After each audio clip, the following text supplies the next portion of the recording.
ലോകത്തിന്റെ ഇന്ധന വിതരണ ശൃംഖലയുടെ ഏറ്റവും നിർണായകമായ ഞരമ്പ് എന്തെന്ന് ചോദിച്ചാൽ അതിനുള്ള ഒരേ ഒരു ഉത്തരം ഹോർമുസ് കടലിടുക്ക് എന്നാണ്.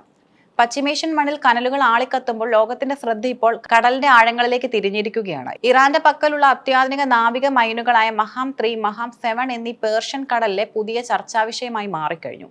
അമേരിക്ക ഈ മേഖലയിൽ മൈൻ വിരുദ്ധ സൈനിക പ്രവർത്തനങ്ങൾക്ക് സന്നദ്ധത പ്രകടിപ്പിക്കുമ്പോൾ അത് കേവലം ഒരു പടയൊരുക്കമല്ല, മറിച്ച് ആഗോള സമ്പദ് വ്യവസ്ഥയെ തകർക്കാൻ ശേഷിയുള്ള ഒരു വൻ സ്ഫോടനത്തിന്റെ മുന്നോടിയാണോ എന്ന ഭീതിയിലാണ് അന്താരാഷ്ട്ര സമൂഹം. പേർഷ്യൻ ഗൾഫിനും ഒമാൻ ഉൾക്കടലിനും ഇടയിലുള്ള ഈ ഇടുങ്ങിയ കടൽപാതയ്ക്ക് ലോക രാഷ്ട്രീയത്തിലും സാമ്പത്തിക രംഗത്തും സമാനതകളില്ലാത്ത പ്രാധാന്യമാണുള്ളത്. ലോകത്ത് ഉൽപ്പാദിപ്പിക്കപ്പെടുന്ന ക്രൂഡ് ഓയിലിന്റെ ഏകദേശം 1/5 ഭാഗവും ഈ കടലിടുക്ക് വഴിയാണ് കടന്നു പോകുന്നത്. Saudi Arabia, Iraq, Kuwait, United Arab Emirates, Qatar എന്നീ രാജ്യങ്ങളിൽ നിന്നുള്ള എണ്ണയുടെ ദ്രവീകൃത പ്രകൃതിവാതകം ഏഷ്യയിലെയും യൂറോപ്പിലെയും അമേരിക്കയിലെയും വിപണികളിലേക്ക് എത്തുന്നത് ഹോർമുസിലൂടെയാണ്. അതിനാൽ തന്നെ ഈ പാതയിൽ സംഭവിക്കുന്ന ചെറിയൊരു തടസ്സം പോലും ആഗോള എണ്ണ വിലയിൽ വൻ കുതിച്ചുചാട്ടം ഉണ്ടാക്കാനും ആഗോള വിപണികളെ അസ്ഥിരപ്പെടുത്താനും കാരണമാകും. ഇറാന്റെ സൈനിക തന്ത്രങ്ങളിൽ നാവിക മൈനുകൾക്ക് വലിയ സ്ഥാനമാണുള്ളത്. താരതമ്യേന കുറഞ്ഞ ചെലവിൽ നിർമ്മിക്കാവുന്നതും എന്നാൽ ശത്രുവിന് കനത്ത നാശനഷ്ടങ്ങൾ വരുത്താൻ ശേഷിയുള്ളതുമാണിവ. ഇറാന്റെ ആയുധ ശേഖരത്തിലെ ഏറ്റവും അപകടകാരികളായ 2 മൈനുകളെ കുറിച്ച് ലോകം ഇന്ന് ആശങ്കാകുലരാണ്. മഹാം-3 ഇതൊരു മൂറിംഗ് മൈനാണ്. അതായത് സമുദ്രത്തിന്റെ അടിത്തട്ടിൽ നിന്ന് ചങ്ങല വഴി ബന്ധിപ്പിച്ച് വെള്ളത്തിനടിയിൽ നിശ്ചിത ആഴത്തിൽ നങ്കൂരമിട്ട് കിടക്കുന്നവ. ഉപരിതലത്തിലൂടെ പോകുന്ന കപ്പലുകൾക്ക് ഇവയെ കാണാൻ കഴിയില്ല. കപ്പലുകൾ ഇതിന് സമീപത്തെത്തുമ്പോൾ അവയുടെ കാന്തിക വ്യതിയാനം തിരിച്ചറിഞ്ഞിവ പ്രവർത്തിക്കുന്നു. വമ്പൻ എണ്ണക്കപ്പലുകളെ തകർക്കാൻ ശേഷിയുള്ള സ്ഫോടക വസ്തുക്കൾ ഇതിൽ അടങ്ങിയിട്ടുണ്ട്. മഹാം-7 ഇത് കൂടുതൽ അത്യാധുനികമായ ഒരു ഇൻഫ്ലുവൻസസ് മൈനാണ്. കടലിന്റെ അടിത്തട്ടിൽ പതിയിരിക്കുന്ന ഇവ സ്പർശനത്തിലൂടെയല്ല പ്രവർത്തിക്കുന്നത്. പകരം കപ്പലുകളുടെ എഞ്ചിൻ ശബ്ദം, കപ്പൽ ജലത്തിലൂടെ നീങ്ങുമ്പോൾ ഉണ്ടാകുന്ന മർദ്ദ വ്യതിയാനം, കാന്തിക ചലനം എന്നിവ തിരിച്ചറിയാൻ ശേഷിയുള്ള ഹൈടെക് സെൻസറുകൾ ഇതിലുണ്ട്. ഒരു കപ്പൽ തൊട്ടടുത്ത് എത്താതെ തന്നെ അതിന്റെ സാന്നിധ്യം തിരിച്ചറിഞ്ഞ് ആക്രമിക്കാൻ മഹാം-7 സാധിക്കും. ഈ മൈനുകൾ വെറും ഒരു സ്ഫോടക വസ്തുക്കളല്ല, മറിച്ച് ലോക വ്യാപാരത്തെ മുട്ടുകുത്തിക്കാൻ കഴിയുന്ന അദൃശ്യ സമുദ്ര ആയുധങ്ങളായാണ് സൈനിക വിദഗ്ധർ വിശേഷിപ്പിക്കുന്നത്.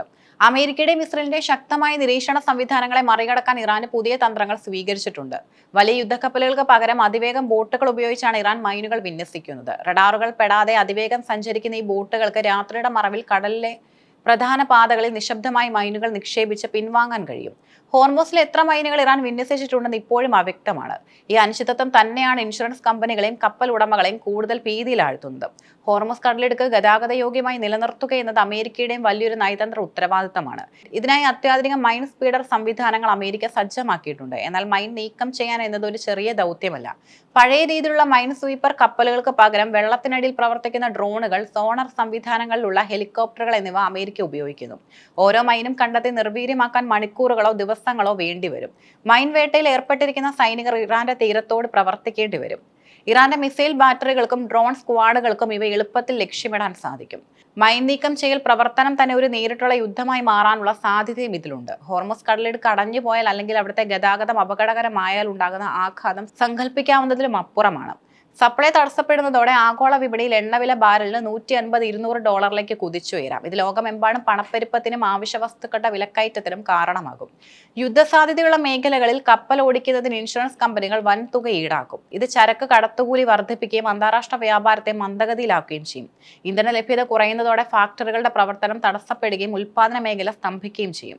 ഇത് വലിയൊരു ആഗോള സാമ്പത്തിക മാന്ദ്യത്തിലേക്കും നയിച്ചേക്കാം. അന്താരാഷ്ട്ര നിയമപ്രകാരം ആഗോള ഗതാഗതത്തിന് ഉപയോഗിക്കുന്ന കടലിടുക്കുകൾ തടയാൻ ഒരു രാജ്യത്തിനും അധികാരമില്ല. എന്നാൽ ഹോർമുസ് കടലിടുക്കിന്റെ ചില ഭാഗങ്ങൾ തങ്ങളുടെ പ്രാദേശിക ജലപരിധിയാണെന്നും അവിടെ നിയന്ത്രണങ്ങൾ ഏർപ്പെടുത്താൻ തങ്ങൾക്ക് അവകാശമുണ്ടെന്നുമാണ് ഇറാന്റെ വാദം.